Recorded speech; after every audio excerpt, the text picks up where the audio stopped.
Hey everyone, and welcome back to BakedHR. I'm Jasmine here with my co-host Christina. Hi, Christina. Hey, Jasmine. What you up to today? Oh, just solving problems, changing the world. That's all. What are you up to today? Oh, just being lazy. My normal. Not doing too much. I hope under lots of blankets because it's so cold here today. Yes, it is, and it's only getting colder by the minute. So this is gonna be fun tonight. Can't 14 say that I degrees. love it.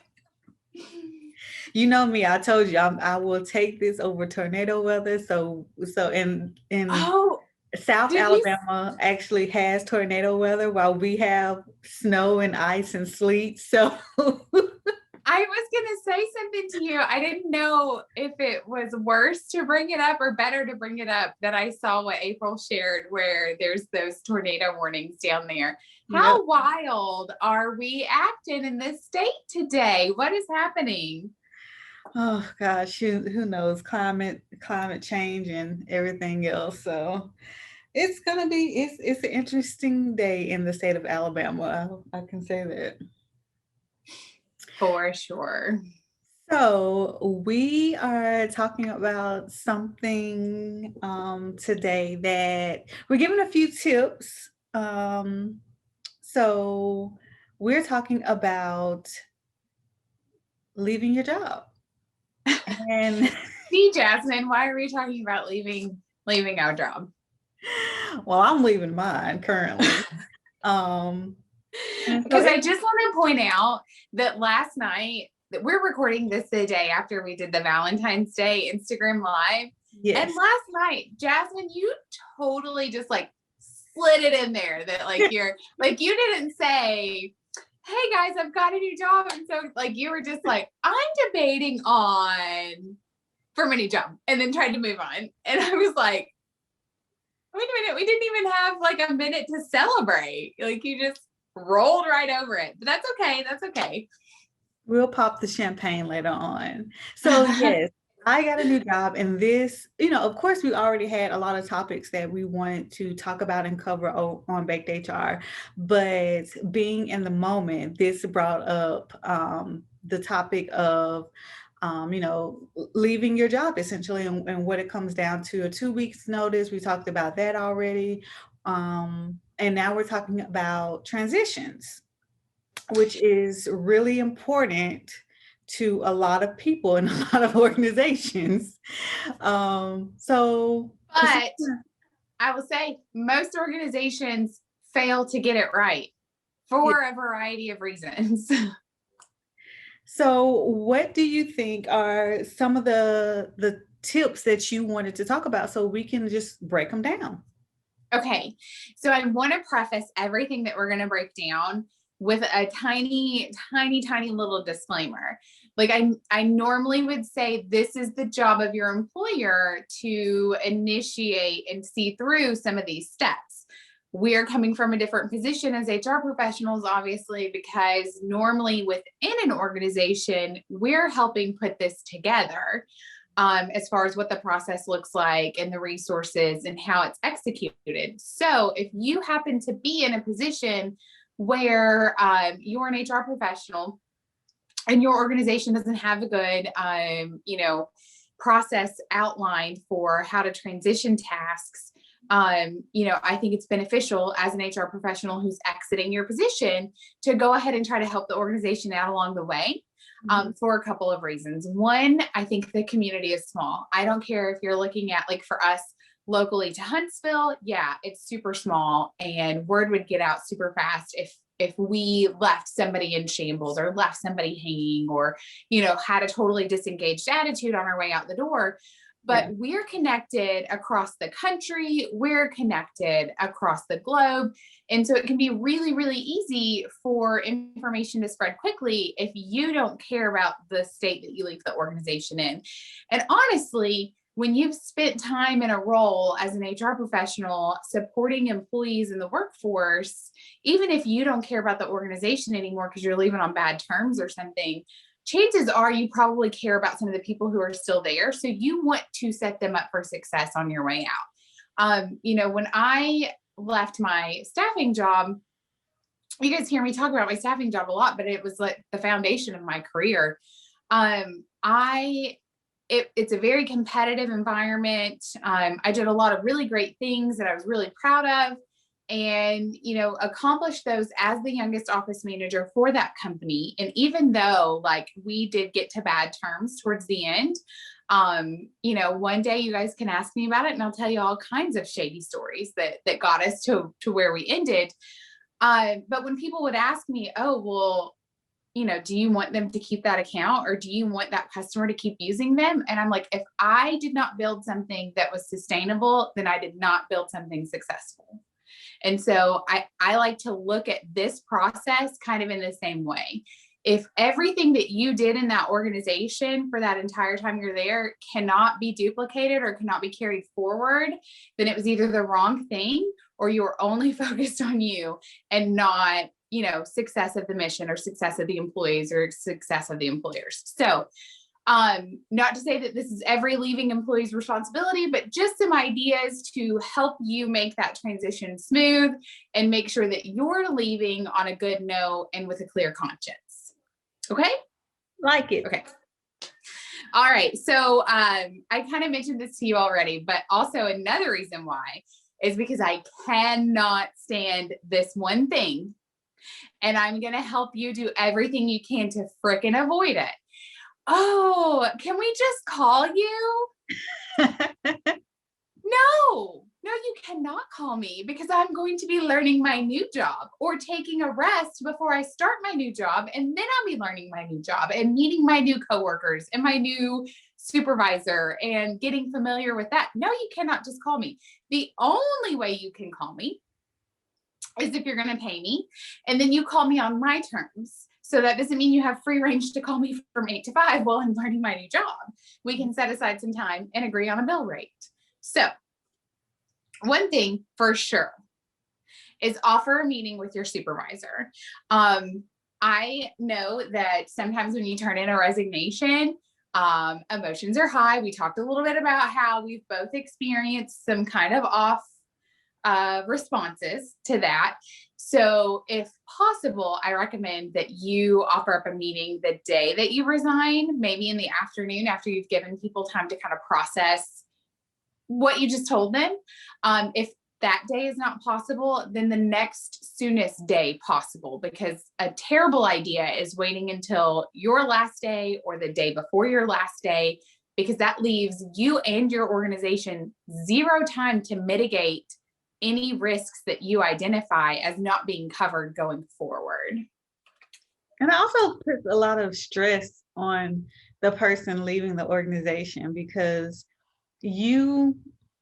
if you've like had a plan in place, and I told y'all last episode about my Stay Ready folder where we got the idea from, transitioning, because that's one of the things that I have ready. Is I don't necessarily have like an outline detail of what I've done, but I do have like exactly what I'm responsible for, and like some of the highlights. It's also a really good way to keep, on your resume. They say you highlight some of the great things that you've done within the organization, and that's also another thing that kind of keeps you, gives you a reminder of those things. But waiting until the last few days to really transition information that is extremely high level, especially for like a HR role, that can be so stressful to the person leaving and the person that you just handed this role to, until you actually can hire someone new. Right. Because in a lot of cases, you haven't hired the replacement yet. So people within the organization who are existing employees are taking a piece of this or a piece of that, or, fitting it in where they can. It's very unlikely that you have already hired the replacement. Now, another point to make here is that some of this can easily carry to or copy from your succession planning. If you have a succession planning process already in place, because essentially that's what's happening.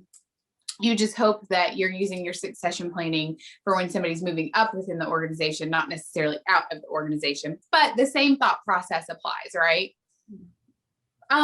So, I really want you to do an episode and walk us through, like, show us your Stay Ready folder, or do a blog post, like walking us through the Stay Ready folder. I like what you just said about a way to kind of remind you what you can update on your resume, because I'm a fan of metrics on a resume. So, like, for you, I know you help with social media and the roles that you take on. So I would say this is where their social media engagement was when I started, and I grew it by 78% in 6 months or whatever. Like, that's an excellent metric if that's a skill you want to showcase.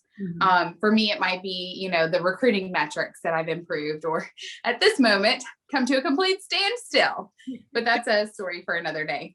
But that's also great info to keep up throughout the year for your performance review. Because, I've said this before, to anyone who's ever had a conversation with me, your manager is never going to remember every good thing that you did. They're never going to remember every goal that you hit. They might recognize you in the moment, but it's highly unlikely that they're keeping record so that they have that conversation again when it's time to talk about an increase or bonus or performance review or however your organization is set up. So keep track of your own metrics. Keep track of that. I like that. So you said you have a list of things that you're responsible for. So that's really good. What about a list of logins that you're going to have to pass on to somebody else? So I don't mean like your Facebook password, but maybe the organization's social media accounts. Like, have you created that list yet? Yes, that should already be created and ready before you even quit. Like, that was one of the things that I did when I took over social media for my current organization, because we had a few different people kind of handling the social media, and there was no real idea of who had what and who was posting when, where, how, what content do they come up with. And so I also like to have it prepared, like passwords prepared for if anything comes up, if maybe the CEO sees that an employee has made a post to the actual company page, and it's not a good post and it needs to be taken down immediately, and I'm not there to take it down. Like, you need to be prepared for all, especially just anything happening on social media. So yes, Have a plan A, a plan B, and a plan C, please. that was already prepared. So that's good. So you can take some of those things and put them with the information that you're leaving behind as a transition out. That's really good. And because we use the example of social media passwords, I'll say this: don't call an employee after they left and ask them if they remember a password, because ideally they did the right thing and they've left you everything that they have, and they have not carried anything with them, right? Now, if you've memorized a password, you've memorized a password. But I remember in a previous role that I left, I was the only one running the Twitter, and I was doing it for recruiting purposes, even though we had an entire marketing department. And so I left. That was one of the things that I did. I identified who's getting this chunk of my tasks, and I gave over the Twitter and the recruiting campaign for that Twitter account to the marketing department. But God love them. They were fantastic. I really did love them. And I really miss having a marketing department, especially that marketing department. But that wasn't a top priority for them. So it was like 6 months later when they tried to log in and revive that campaign. And of course I got a message, "Hey, do you remember?" And I'm like, no. It's also really important that since we're talking about this, which we could probably do a whole one on social media, but that's true. Like, we do a series on social media because we both keep doing it. Right? We can't let it go. But do not have a specific employee tied to a social media handle email, like the email address. Do not do that, because time that employee leaves, now you're trying to figure out what's like, how can you get to their email because all of the You messages starting over. changing your password. It's You're going starting to over. email. So don't do it. Send it HR at company, IT at company, just anything except for a specific employee's email address. Please, thank you. Yes, we should do a whole series on that because I got some examples of how it's gone terribly south when you've done that.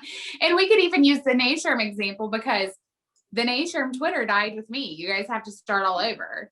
But it's not my fault, y'all. It's not my fault. I will explain it another time. So one of the things that we live by where I currently work is work instructions. And that's because we have a very, very robust quality management system, especially considering the size that we are. And so the quality management system kind of lays the foundation for how we carry out any of our processes and procedures. So sometimes it's a blessing and sometimes it's a curse. But in this instance, I create a work instruction every time I do something that there's not a work instruction for. I create a work instruction and go ahead and start the process of it going through the peer review and being added to our quality management site. Because I'm telling you, I'm not taking your phone calls after I leave unless I'm sending you a bill for it. And for me personally, I do that because if I move up within the organization, somebody's going to need those resources when they're learning how to do the job that I do today. Mm-hmm. So, again, you can apply this to multiple ways of thinking, not just when you're exiting a position, but we point this out because this is so important for you to leave on good terms, as long as the situation allows. Now, I think that we could probably do a whole series on examples of when it's okay to just walk out the front door and light a match, burn it down. But if at all possible, you want to leave on good terms and you want to make sure that you've provided as many resources as you can to your supervisor chain and to whoever might be taking on different pieces of your role. Now, with that being said, if there are multiple people within the organization taking on different pieces of your work, go ahead and try to set up a meeting with them so it's typical to give a 2-week notice, right? So if you can, in your first week of notice, go ahead and start setting those meetings up. So in the second week, when you're having a follow-on meeting with them, you're answering any questions that they've found since the first meeting to the second meeting. And really, if you're doing this, they have enough to keep pushing forward and they shouldn't have to reach back out to you and they shouldn't have to try to get some of your time when you're off at your new job, trying to learn, how do you do those things? Well, I will say, so for me leaving my current role, one thing that I was over is the company newsletter. And so one thing that I did for the company newsletter, to set them up for success is I have like a pretty basic template that I do and I carry month to month to month. I just say, hey, IT manager, I need your input for this month's newsletter and whatnot. But it pretty much stays the same except for changing the color and the theme based on the month. So what I did was I went ahead and I created the next 2 newsletters for them as the basic template, where now all they have to do is pull it up, input the content that they got from the managers, and their newsletter is done. So that's, something that you could do. One thing that I did when I left the job before this, I had only been there for a few months, like 6 or 7 months. 7. I looked it up. It was 7. Okay. And I had one notebook that I took like all my notes, like all of the notes from HR side, all of the notes from learning the different contracts and who was over those contracts. Basically everything that I had learned within those 7 months was in this notebook. And I actually left the notebook there for the person that was going to be coming in after me because they had already hired the person. And so I said, okay, great. Well, I'll give you a little, a start with this. Here's this notebook that they can have. There was nothing personal of mine in it, no passwords, anything like that. But it was just a great information for a new person coming into that role to have. And I actually like that idea. They didn't use it, but I like the idea. Yeah, so I was going to say, because I was still there after you left, it was not used. And multiple times I said, didn't Jasmine leave a notebook with all of this in it? Oh, I don't know. Are you kidding me? Because she did. One, because obviously that notebook was not going to serve you well in your next role. And you did a good job of taking notes while you were learning. And so that's a good point too, because it's things that you don't necessarily think of once you've been there 6 months in. You've already learned these different points of contacts for the contracts and what each process looks like for the contracts, because that becomes what you do every day. So you forget that you had those questions and someone had to explain all of that to you, even though it sounds really obvious. Sometimes that's the point, is that you miss the really obvious stuff. So I do think that that's a good idea too. I do recommend taking those and typing them up, which essentially could be the pipeline that starts your work instruction. We have a really good work instruction template. So that's where that comes from. And in our work instruction template, we have a place where we can link back to resources. So the resources could be the typed up notes. The resources could be whatever program you use to create the newsletter. That's really, really kind of you to go ahead and do the next 2 months template of the newsletter for them. I would have, again, just left them work instructions. But, in those work instructions, I put little notes like, here are some things to consider. Seed are also due around the same time that you're trying to put the newsletter together. So put the newsletter reminder on their calendars 2 days, sooner than you need it, so that you're spacing out their newsletter deadline and their seed deadline. Things that I had to learn as I went, because they weren't turning their stuff in on time to me. So I made my life easier by changing the deadline and still making sure that it worked within the process. So those are things that you kind of want to pass on to whoever's going to take the position. Again, you can't do anything about whether they're going to use it or not. God love them. I tried to get them to use your notebook because it would have made my life easier, because they were HR supporting my contracts until they weren't, because they wouldn't read the damn notebook, but whatever. It's fine. No one's bitter. No one's bitter at all. But really, those are just the basic things that I wanted to point out that, you could do over transition, and happy that you're going through this now so that you could add some commentary for us to consider. What else would you add to that list, Jasmine? I don't know. It's even right now, like going back through everything so we do desk procedures that, we have in place. Also known as hit by a bus, in case you're hit by a bus instructions. No, we call it in case you win $1 million and leave. Oh, that's a much nicer picture that it's painting. Yes. Maybe I will adapt what you guys do. So, going back through and just making sure you don't miss anything. In my last 2 roles, one of the reasons that I've quit both roles is because I felt like I didn't have a lot to do in HR. I didn't feel like there was a purpose for me in the organization. And so when you're looking back at what you've done, it is nice to say, oh, wow, I have brought this company from point A to point B. I've done this. So just make sure you keep a note of everything that you've done in place. Make sure you truly try to set the next person up for success. Because I'm always, especially like Christina said, here in this small city, you want them to be successful all around. So try to set them up for success. There are some days that you're just gonna be like, nah, I'll see y'all when I see y'all. And we'll talk about that on another episode. But just setting up someone for success, how you would want to come into an organization when you're new and nervous about the new role and everything else. So that's what I would add. Yeah. Good deal. Well, so I think that this was really good. And if we missed anything that you would add to the transition process, that's pretty simple. We want to keep it simple. Hit us up in the comments or send us an email. We'd be happy to keep the discussion going. Yeah, so email us at bakedhr@gmail.com and follow us on Instagram at BakedHR, and make sure you like and subscribe to the BakedHR YouTube channel so you can continue getting these tips and more videos from us. And until next time, we'll see y'all later.